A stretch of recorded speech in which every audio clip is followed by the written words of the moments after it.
Hi, this is Swan from Swan Amity Studios, and today we are quilt blocking. We have Shapeshifter all ready to go. We have quilted the project. We've bound the project. We are now ready to block. You'll notice that there is some unevenness in a few spots in the project, and that can happen when you machine quilt a project so that it isn't perfectly even throughout, or even if you've done a really fantastic job of keeping all of your quilting evenly dispersed in the project, you may find that you still have a few spots that are a little bubbly, that need to be blocked in order to be flat and beautiful. So here we are, we have our filtered water in a sprayer. We have our big rulers out because we're going to need to move some rulers around as we block. And I'm just going to say I have all my largest rulers out. I have my 6x24" ruler. I have my 9.5" squaring ruler. I have my 12.5" squaring ruler.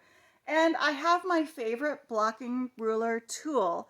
This comes from Beba's Boutique, B-E-B-A boutique.com.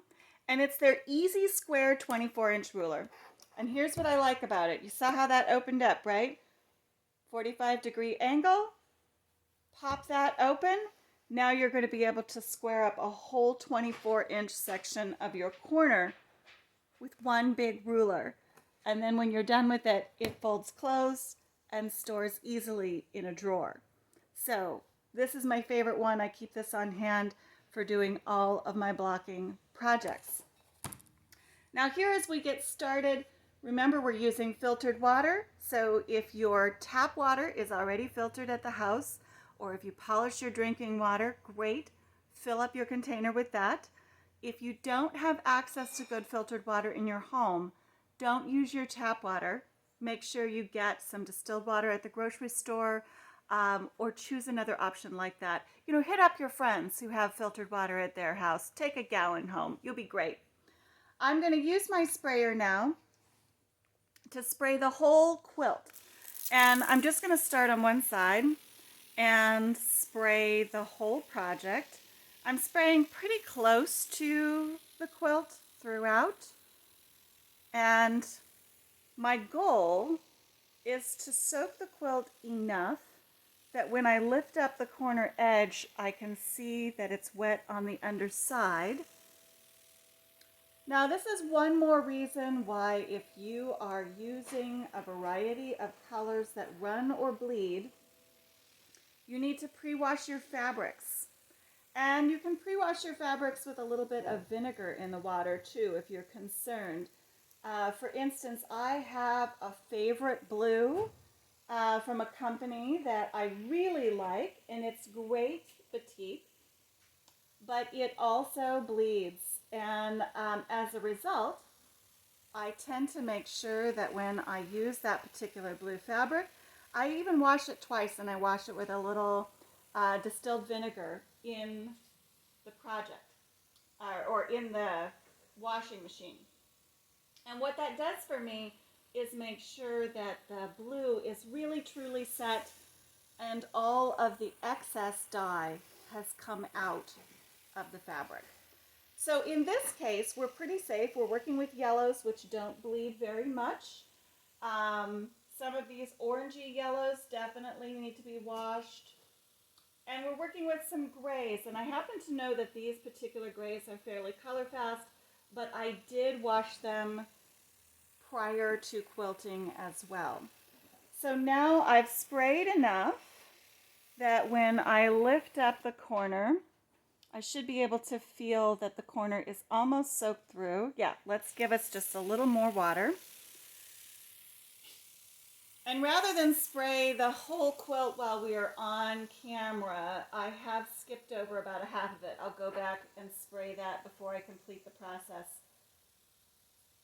so that I don't take up all of your day blocking a project.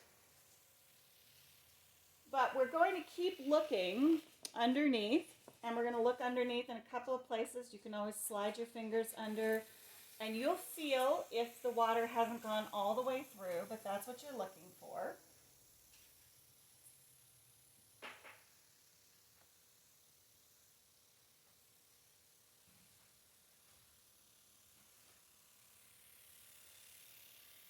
And as we get to a point of saturation, where when I do lift up that corner, I can feel that it's soaked through, that's the goal. Now, the reason we want to be all the way soaked through is that the blocking process is much more successful when your whole quilt is damp. And I've had some people say, well, why don't you just get out the hose and just soak it with the hose? Well, we want to be pretty even, and we don't want it to be absolutely saturated. You don't want a puddle of water on your project, but you do want it to be soaked through. So when I say saturated, I don't mean puddle. I just mean all the way through the project, front to back. That's what we're looking for. And it does take more water than you might think. So for some of you, you might say, well, gee, I'd really just like to be able to spray it and done. Why do I have to keep going? Why does it take 5 minutes or 6 minutes to get it all completely soaked? Well, because it's more water than you might think. It's surprising sometimes. Now, I would normally do this outside, but on any project that fits on my cutting mat, I tend to just go ahead and do it inside. If I were doing this outside, I would have laid down a sheet in my driveway, which I keep very clean for just this purpose. I would lay down my sheet, and then I would put my quilt on top of 1/2 of the sheet. Or if it's a great big quilt, I would have 2 sheets ready to go. Because after I finish blocking on top of one sheet, if I'm outside, I'm going to put another sheet on top of it. And then I'm going to put some rocks on the edges to make sure that that top sheet doesn't blow away. The last thing you want is to find out that a couple of little insects dropped by and hung out on your quilt while it was drying. You also don't want it completely exposed to the sun while it's drying. And finally, there's that little problem of birds overhead. And we never want a bird disaster on our project. We want that to happen on top of a sheet if that's going to happen. So here we go. We have lifted up the corner, and I've noticed that we are pretty well all the way through.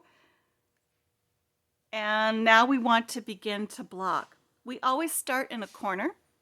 We want that corner to be straight along the binding, both on the base and up the side, before we start getting into other areas.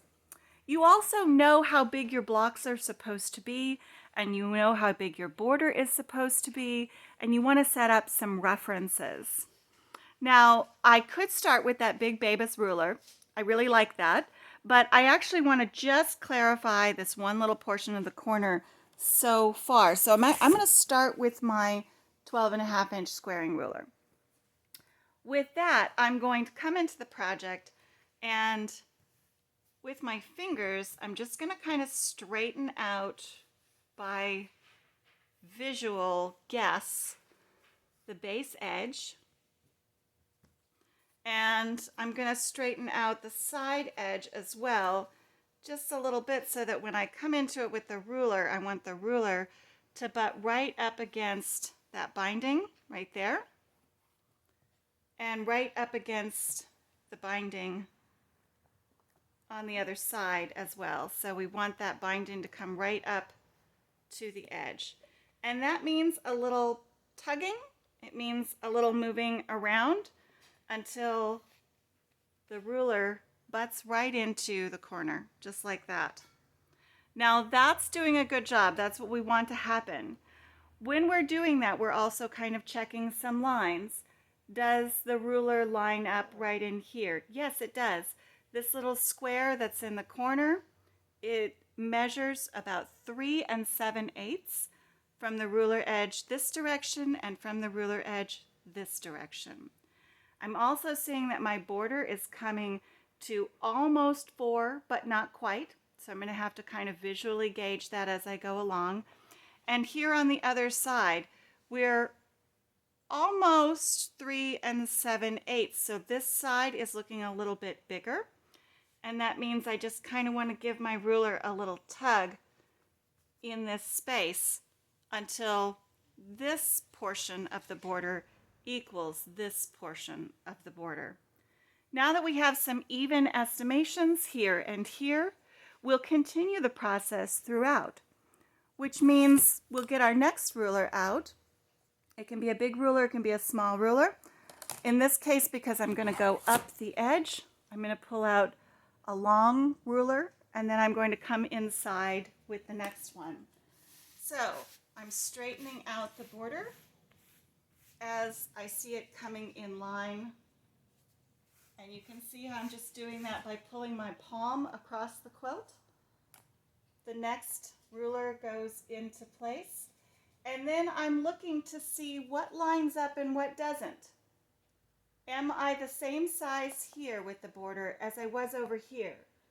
Yes, pretty close, but I've got a couple of spots where you can see that the inner border is a little wonky. We're going to want to shift some of that by literally pulling on different portions, and that means stabilizing with your palm on one hand and pulling with your palm on the other side. You're going to be eyeballing part of that until it looks a little straighter. Once you think it looks a little straighter, go ahead and test again. Ruler in place, lining up that ruler.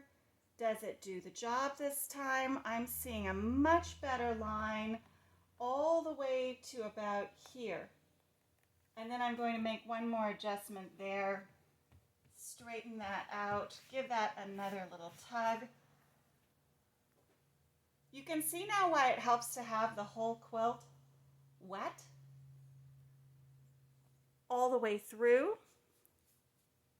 Because just like blocking a sweater, if you're a knitter, or blocking a hat, if you are a crochet person, or even blocking a piece of needlework like crewel or cross stitch, when the project is damp, the fibers are malleable.